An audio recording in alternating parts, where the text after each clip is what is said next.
I took every hit fighting for security in our elections. Sheriffs had the ability to fight, and the sheriff of Pinal County cowered, and he's a total coward when it comes to election integrity. We start with Decision 2024. Is Kari Lake feeling some heat? Recent polling suggests that Pinal County Sheriff Mark Lamb is gaining some ground on Lake in next month's Republican primary for the U.S. Senate. So what does Lamb think about being labeled a coward? Pinal County Sheriff Mark Lamb joins us with his answers to that and much more. Welcome to Square Off. Oh, thank you, Brown. Thanks for having me. I want to start with news of the week, Donald Trump's convictions. What's your response to those convictions and their impact? I'm disturbed. You know, I think a lot of Americans are. I think he raised $34 million overnight, I think is the number. I think most of us are disturbed with the unequal justice in this country. We're disturbed with what looks like political weaponization of the law. You know, you had an attorney that ran on holding him accountable, finding some charges on him. The charges were then kind of just adjusted to fit his, you know, make the crime fit the charge. And then we saw a judge that gave some very unconstitutional advice to the jury. So I think that we're pretty concerned with what we're seeing on the lawfare level. On the lawfare level, he was convicted by a jury of his peers. Isn't that the way the rule of law is supposed to work? Yes, when you have a fair playing field, it's supposed to work that way. And I think the judge, you know, saying that you don't have to have a unanimous jury is not okay. That's not, I've never seen that in my entire career in law enforcement. And you know what's going to happen? That wasn't quite the instruction. I know that's how that played out on cable news, but that really wasn't the instruction. Either way, he's going to have an opportunity to go to the appellate court, Supreme Court, and we'll see if that holds up. You know, but I think that most Americans are feeling this unequal justice, and that's what we're concerned about. I'm concerned as a law enforcement guy where we continually try to keep this, the law applies to everybody equally, no matter who you are, what race, religion, politics, none of that matters. The law should apply equally. We're in the middle of a campaign season right now, and this man's been tied up in court nearly the majority of it. I just don't find it appropriate. Should he get a pass? No, then? but I don't. Because he's running for a campaign? I wouldn't want to see it the other way either. Nation of laws. I wouldn't want to see Joe Biden tied up with it either. You know, what I want to see is let's have a fair election. They can deal with that later on. And I agree, if you've committed a crime, you shouldn't have a pass. Does it bother you, just one of the, part of that accusation, which was not disproved, that he slept with a woman while his wife was pregnant? You know, look, everybody has their own choices to make. If I got in and was the morality police in everybody's lives, I'd be overwhelmed with work. My job is to focus on my community, enforcing the law in my community. I try to live my own life in a certain way, so I can't get involved in what other people's choices are. You know, I have even if they're running for president. Yeah, like I don't think anybody in Senate or Congress, there's a lot of people who their morality meter might not be working as well as other people's, but you know, that's not our job. Our job is to put people in that are going to be capable of doing the job. In my household, we have our certain thought processes, and we'll show that in our voting plan. Let's turn to your Senate race against Kari Lake. Why is she calling you, a law enforcement officer, a coward? Look, I've been called a lot of things, Brown. A coward is not one of them. You know, it boiled down to the elections. But first of all, I took exception to it because there's a lot of men and women that put on this badge every day. We go out and do our job. You know, and the law doesn't always work the way people wants it to work. Obviously, we just had this conversation.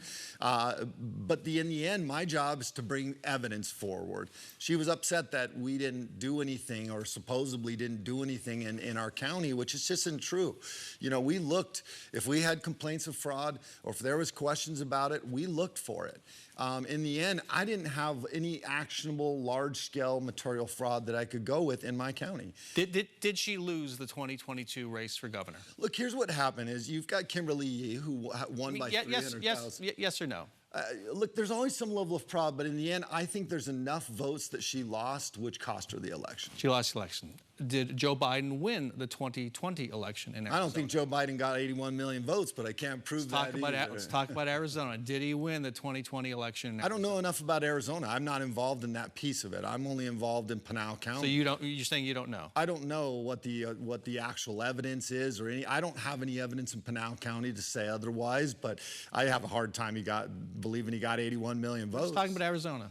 I have a hard time You got 1 point. believing that he won Arizona. I didn't see any support for him out there, but I don't have any proof in any other way. It's an important question because if you're elected to the Senate in January 2025, you will have to vote to certify the election in Arizona and the other states as well. Elected in 2024, but yes, in 25, January we have to certify those 2025, you have to elections, yeah. certify the election. Yeah.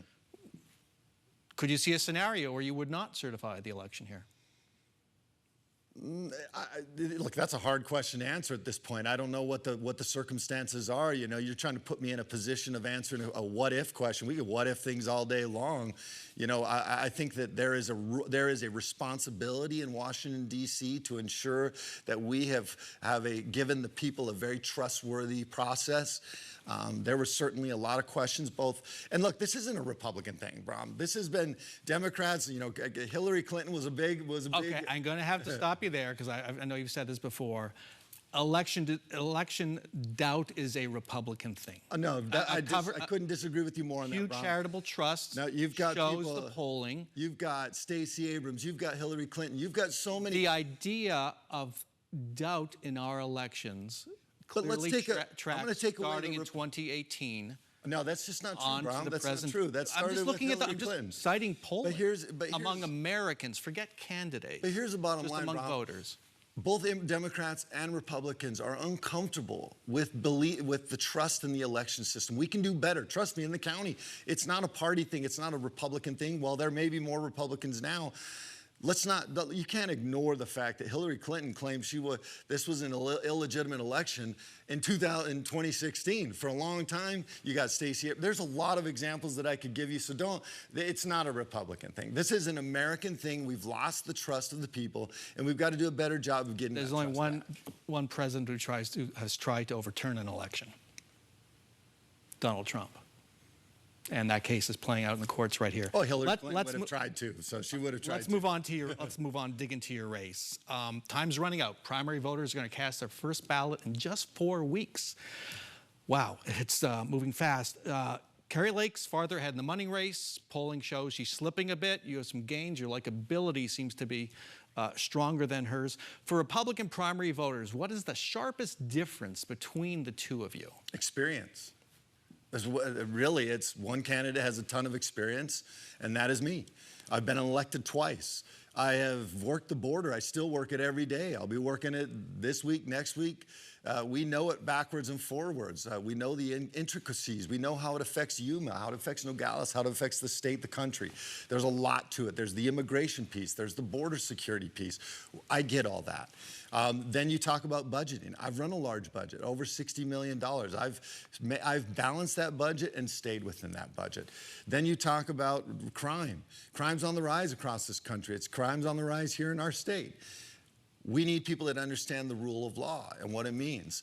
And then you talk about just overall national security.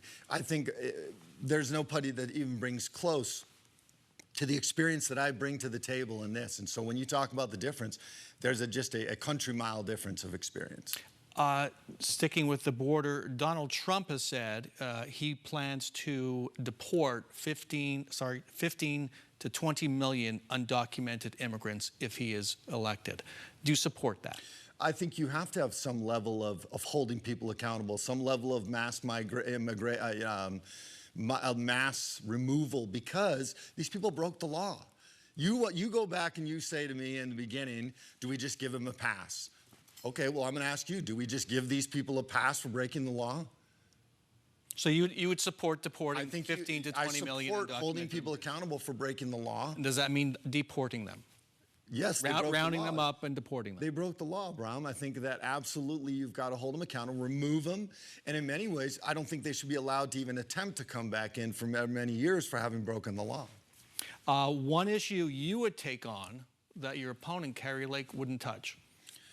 Reducing the size of government, I don't know if it's something she wouldn't touch. I don't know what she feels. I can only talk to you about what I feel. Look, what we've got to do is we've got to get the 10th Amendment back. We've got to get the Constitution back in Washington, D.C.